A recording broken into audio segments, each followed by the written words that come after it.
बिस्मिल्लाहिर्रहमानिर्रहीम अस्सलाम वालेकुम डियर स्टूडेंट। आज का जो हमारा टॉपिक है उसमें हमने ब्लड वेसल को स्टार्ट करना है। ब्लड वेसल की तीन कैटेगरीज हैं, आर्टरीज, कैपिलरीज एंड वेन्स। दो को आज हम डिस्कस करेंगे इंशाल्लाह, एक को अगले लेक्चर में डिस्कस करेंगे। अच्छा, सबसे पहले आर्टरीज क्या होती है। हमारे पास जब दिल से ब्लड निकलता है तो जिन नालियों में जाते हैं वो आर्टरीज, और फिर आर्टरीज इसको बॉडी में लेके जाती है। तो यानी इन नालियों के ज़रिए से दिल से खून बॉडी की तरफ जाएगा, दिल से दूर जाएगा। Clear. They carry blood away from the heart. तो ये हार्ट से ब्लड को लेके निकलती हैं और दूर जाती हैं to different parts of the body, body के डिफरेंट पार्ट्स में जाएंगी। अच्छा, हमारे पास जितनी भी आर्टरीज हैं उनमें ऑक्सीजनेटेड ब्लड होते हैं सिवाय एक के, पल्मोनरी आर्टरी। ये हार्ट के राइट एट्रियम से, राइट वेंट्रिकल से निकलती है और लंग्स की तरफ जाती है, वहाँ जाके ऑक्सीजनेशन होते हैं, तो इसमें डीऑक्सीजनेटेड ब्लड होगा। अगर स्ट्रक्चर की बात करें तो हमारे पास जो आर्टरीज है वो जगह जहाँ से ब्लड गुजरता है ये हार्ट के ल्यूमन कहलाते हैं। ल्यूमन कहते हैं किसी भी चीज़ की अंदर की खाली जगह को। तो आर्टरी का जो सेंट्रल कोर है वो ल्यूमन है और ये ल्यूमन की जगह से ब्लड गुजरता है। दीवार की बात करें तो दीवार में तीन लेयर हैं। एक को कहा जाता है ट्यूनिका एक्सटर्ना। एक्सटर्नल से मुराद है कि जो सबसे बाहर की लेयर हो। तो ये आउटर मोस्ट लेयर है, composed of connective tissue and elastic tissue. तो ये कनेक्टिव टिश्यू से मिलकर बनी है और इलास्टिक टिश्यू से मिलकर बनी है।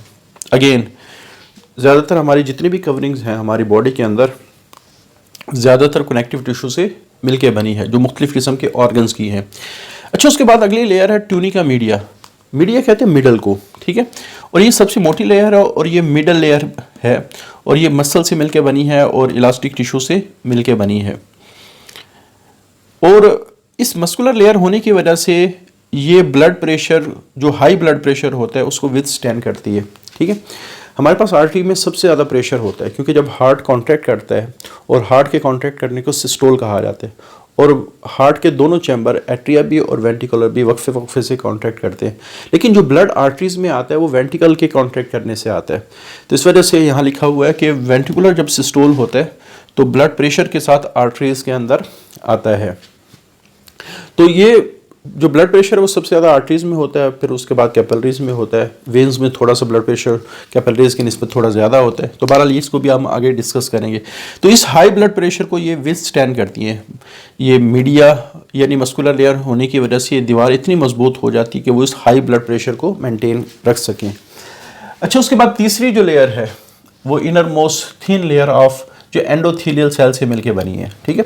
यानी आप ये समझ लें कि जो सबसे बाहर है वो एक्सटर्ना, और जो उसके अंदर है वो मीडिया, और जो सबसे अंदर है, ठीक है, वो इंटरनल, या इसको इंटीमा भी कह देते हैं, इंटरनल या इंटीमा। तो ये इनर मोस्ट लेयर है, थिन लेयर, और ये सिंगल सेल की लेयर है, यानी सबसे जो अंदर की लेयर है वो सिंगल लेयर ऑफ सेल्स है। क्लियर, और बारीक सी है। तो इन तीनों में सबसे मोटी लेयर कौन सी होगी? जो मस्कुलर लेयर है।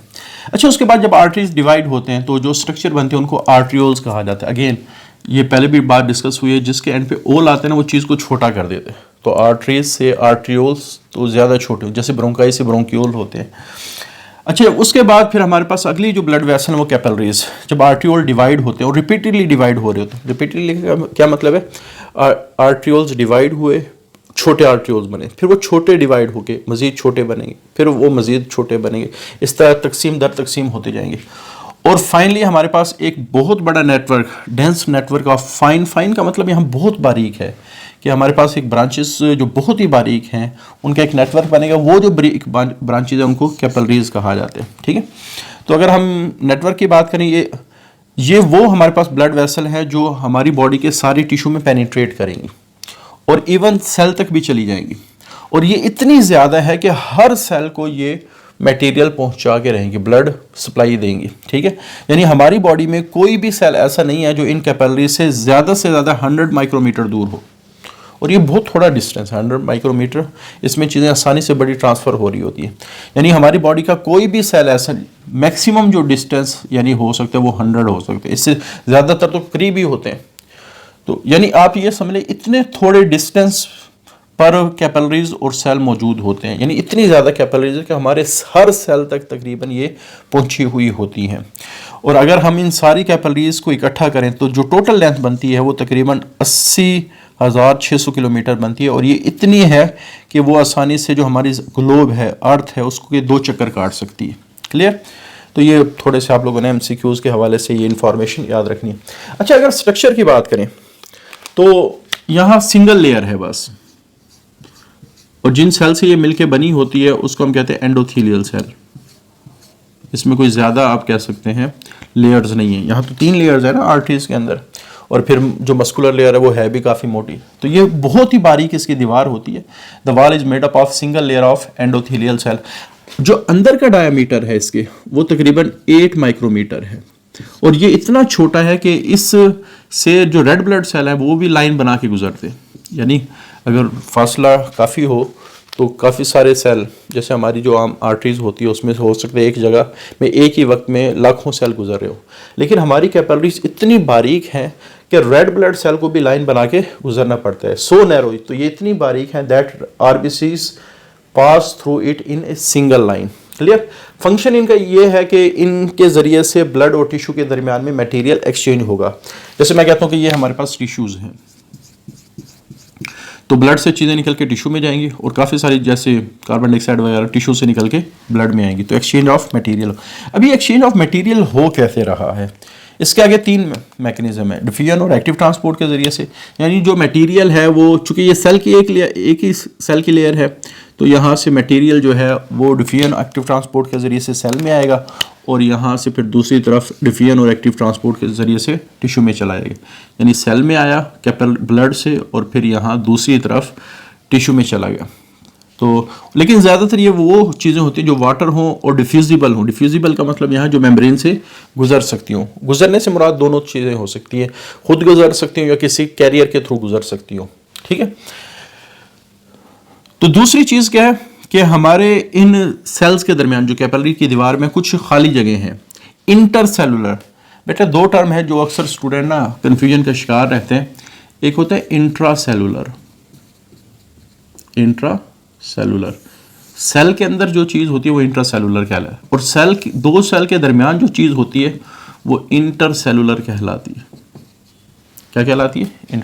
तो बेसिकली, और जो सेल के बाहर चीज़ होती है एक्स्ट्रा सेलुलर है। तो ये इंटरसेलुलर जो चीज़ें वो बेसिकली एक्स्ट्रा सेलुलर है। तो intra inside the cell, extra outside the cell, और जो इंटरसेलुलर है ये बिटवीन द सेल है। ठीक है? तो जो ये वर्ड इंटरसेलुलर है तो इसका मतलब है कि ये बिटवीन द सेल जगह होंगी। तो कुछ मटेरियल इन खाली जगहों से गुजर के सेल और टिश्यू में जा रहा होगा और ब्लड में जा रहा होगा। ठीक है? अच्छा, कुछ बड़े मॉलिक्यूल होते हैं वो एंडोसाइटोसिस के जरिए से सेल में आते हैं और एक्सोसाइटोसिस के जरिए से बाहर चले जाते। अगर बाहर से अंदर आना हो तो एंडोसाइटोसिस के जरिए से सेल में आएंगे और एक्सोसाइटोसिस के जरिए से ब्लड में चले जाएंगे।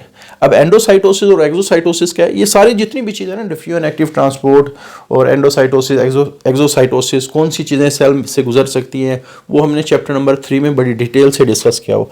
आखिरी तकरीबन 5-6 लेक्चर जो हैं वो इसी के ऊपर हैं, ट्रांसपोर्ट थ्रू द सेल्स। ठीक है? वैसे अगर मैं ब्रीफली डिस्कस करूं, एंडोसाइटोसिस में क्या होता है कि मटेरियल जब सेल के करीब आता है तो सेल की मेम्ब्रेन फोल्ड हो जाती है, तो ये मटेरियल फोल्डिंग में चला जाता है, बाद में ये सेपरेट होकर एक वैक्यूल की शक्ल में सेल के अंदर चला जाता है। एक्सोसाइटोसिस में अगेन फोल्डिंग होगी, लेकिन इस दफ़ा बाहर की तरफ होगी, मटेरियल आएगा और यहाँ से सेपरेट हो जाएगा और बाहर चला जाएगा, तो ये एक्सोसाइटोसिस है। तो कुछ material which is taken by the cell, वो सेल लेंगे of capillary wall by endocytosis, और फिर जो दूसरी साइड उस पर छोड़ देंगे एक्सोसाइटोसिस के जरिए से। क्लियर? तो 3 मैकेनिज्म होंगे, डिफ्यूजन एक्टिव ट्रांसपोर्ट के जरिए से चीज़ें जा रही हैं, या इंटरसेलुलर स्पेसिस के जरिए से जा रही हैं, या एंडोसाइटोसिस एक्सोसाइटोसिस के जरिए से जा रही हैं बिटवीन टिश्यू एंड ब्लड। अच्छा, इंटरस्टिशियल फ्लूइड क्या होता है? वो मटेरियल जो कैपिलरी से लीक होता है और टिश्यू के इर्द गिर्द मौजूद होता है, इसको इंटरस्टिशियल फ्लूइड कहा जाता है। यानी टिश्यू और कैपिलरी वॉल के दरमियान जो फ्लूइड होता है उसको इंटरस्टिशियल, और ये कंटिन्यूसली किससे लीक हो रहा है? कैपिलरीज से लीक हो रहा है, और इसमें कुछ चीज़ें टिश्यू से भी शामिल हो रही होती है। यानी हर वो चीज़ जो टिश्यू से ब्लड में जानी है और ब्लड से टिश्यू में आनी है वो यहाँ से ही गुजर के एक्सचेंज होगा। तो हमारी जो कैपिलरीज है उसमें जो प्रेशर ऑफ ब्लड होता है विद इन कैपिलरीज, उसकी वजह से क्या हो रहा है, काज कंटिन्यूस लीकेज ऑफ मटेरियल, कि मटेरियल मुसलसल लीक हो रहा है फ्रॉम ब्लड। अच्छा, लीकेज तीनों तरीके से हो रही है, डिफियन के ज़रिए से, एक्टिव ट्रांसपोर्ट के ज़रिए से, इंटरसेलुलर स्पेसिस के ज़रिए से, और तीसरा हमारे पास है एंडोसाइटोसिस एक्सोसाइटोसिस के ज़रिए से। और जा किस में रही है, टिश्यू के अंदर। तो ये हमारे पास जो इंटरस्टिशियल फ्लूइड है, जो टिश्यू के इर्द गिर्द जो फ्लूइड है, उसको हम कहते हैं इंटरस्टिशियल फ्लूइड। आगे इसकी कंपोजिशन क्या है, इसमें वाटर होता है, इसमें डिजॉल्व न्यूट्रिएंट होते हैं, हार्मोन्स होते हैं। अब ये सारी चीज़ें एक्सचेंज हो रही होती है, गैसेज होती हैं, वेस्ट होता है, स्मॉल प्रोटीन होते हैं। लेकिन जो लार्ज प्रोटीन और रेड ब्लड सेल है, बड़े होने की वजह से ये कैपिलरीज के अंदर ही रहेंगे, रिटेन करेंगे, रिमेन कैपिलरीज के अंदर ही रहेंगे। यानी आप ये समझ लें इनका साइज काफ़ी बड़ा है रेड ब्लड सेल को, तो इस वजह से ये नहीं गुजर सकते। लेकिन जो वाइट ब्लड सेल है वो रेड ब्लड सेल से भी काफ़ी बड़े होते हैं, ये गुजर जाते हैं। यानी आप ये समझ लें कि ये रेड ब्लड सेल है और ये वाइट ब्लड सेल, ये नहीं गुजर सकता, ये गुजर सकता है।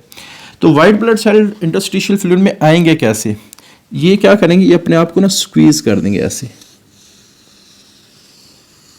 नहीं, ये ढीठ किस्म के सेल है, इन्होंने क्या गुजरना है तो वो लंबे होके गुजरेंगे। तो हम कह सकते हैं हमारा जो इंटरस्टिशियल फ्लूइड है उसमें वाइट ब्लड सेल भी होते हैं विच कैन स्क्वीज, जो आपस में अपने आप को पतला करेंगे, स्क्वीज कर लेंगे आउट, और ये फिर इंटरसेलुलर स्पेसेस के जरिए से इंटरस्टिशियल फ्लूइड में चले जाए। अच्छा, इनका इंटरस्टिशियल फ्लूइड में जाना ज़रूरी है। उसकी वजह ये है क्योंकि हमारे जो वाइट ब्लड सेल हैं उनमें से बहुत सारे वाइट ब्लड सेल ऐसे हैं जो हमारे बॉडी के फौजी हैं, सोल्जर्स हैं, ठीक है, हमारी बॉडी का डिफेंस सिस्टम है।